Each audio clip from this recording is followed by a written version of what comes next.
உங்களுடைய பேர் என்ன? என்ன ரேங்க் எடுத்தீங்க? என்ன டிபார்ட்மெண்ட் எடுத்துறீங்க? என் பேர் வந்து வி பால்ராஜுங்க. பால்ராஜுங்க. ஓவரால் ரேங்க் வந்து 1782ங்க. நான் வந்து டிரான்ஸ்போர்ட் டிபார்ட்மெண்ட் சூஸ் பண்ணியிருக்கேங்க. ஓகே. உங்களுடைய நீங்கள் என்ன படிச்சிருக்கீங்க? உங்கள் ஜேர்னி எப்படி ஸ்டார்ட் ஆச்சு? நான் வந்து பிஏ இங்கிலீஷ் வித் பிஎட்டுங்க. தாராபுரத்துலேருந்து வர்றேங்க. வந்து பிஎட் முடிச்சுட்டு வந்து ஒரு 2 வருஷம் வந்து ஒர்க் பண்ணிகிட்டு இருந்தேங்க. அப்புறம் வந்து குரூப் 4 பற்றி தெரிஞ்சதுங்க. அதுக்கப்புறம் நான் படிக்க ஆரம்பித்து 2020 வந்து படித்தேங்க. இது எனக்கு செகண்ட் அட்டம்ப்ட்டில் நான் டிரான்ஸ்போர்ட் டிபார்ட்மெண்ட் இப்போ சூஸ் பண்ணியிருக்கேன். 2022ல் என்ன மார்க் எடுத்தீங்க? 158 போட்டோங்க. சிவி வந்து கவுன்சிலிங் கிடைக்கலிங்க. இந்த டைம் 171 கொஸ்டின் போட்டு 5th டே கவுன்சிலிங் நான் வந்திருக்கேன்.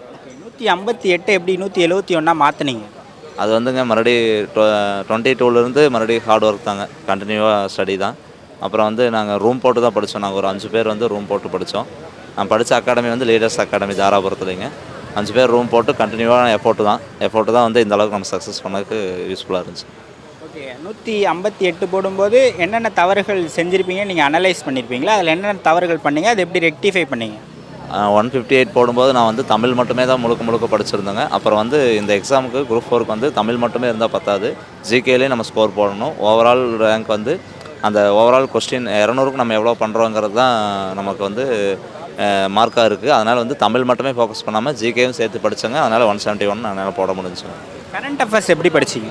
கரண்ட் அஃபேர்ஸ் வந்து டெய்லி நியூஸ் பேப்பர் தான் வாட்ச் பண்ணி படித்தேங்க. அப்புறம் கரண்ட் அஃபேர்ஸில் வந்து மார்க் கொஞ்சம் கம்மியாக இருக்கிறனால கொஞ்சம் இம்பார்ட்டன்ஸ் கம்மியாக தான் கொடுத்தேங்க.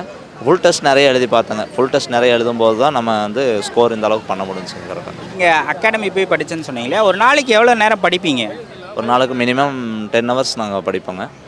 ரூமில் இருக்குங்காட்டி எங்களுக்கு நாங்கள் ஃபுல் டைமாக இதே பண்ணுறதுனால நாங்கள் சாப்பாடு சமைக்கிறது அது போக நம்ம படிக்கிறதா வேலை, வேறு அதிகமாகலாம் எதுவும் வேலை இல்லை. அதனால் நாங்கள் தொடர்ந்து ஒரு 5 பேர் இருந்தோம். 5 பேர் படித்ததுனா நான் டிஸ்கஷன் பண்ணி படித்தோம். டிஸ்கஷன் பண்ணி படிங்க, அப்போ தான் நம்ம படிக்கிறத வந்து நல்லா மெமரைஸ் பண்ண முடியும்.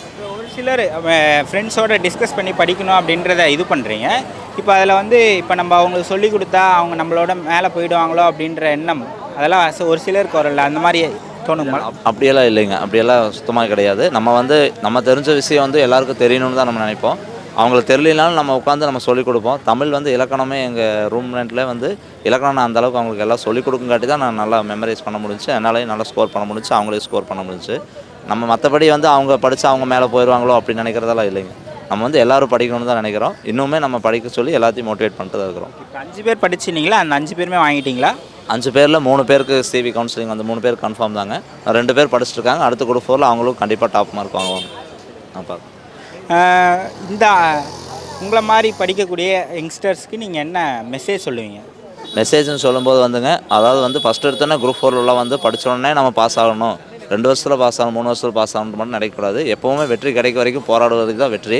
நம்ம வந்து எடுத்த முயற்சியிலே நம்ம ஜெயிக்கணும்னு எப்போவுமே நினைக்காதீங்க. தொடர்ந்து போராடிட்டே இருக்கணும். ஒவ்வொரு போராட்டத்துலையும் என்னென்ன நம்ம தப்பு பண்ணோம், என்னென்ன அதை வந்து எப்படி திருத்துறோம் அப்படிங்கிறது தான் முக்கியம்.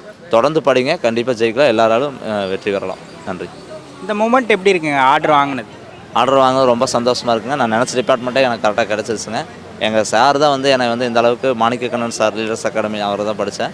அவர் தான் வந்து எனக்கு இந்த அளவுக்கு வந்து மோட்டிவேட் அங்கே இந்த இடத்துல நிற்கிற காரணமே முழுக்க அவர் தாங்க காரணம். அவர் மூலமாக தான் நான் இங்கே வந்தேங்க. அது ரொம்ப சந்தோஷமாக இருக்குங்க. தேங்க்யூ.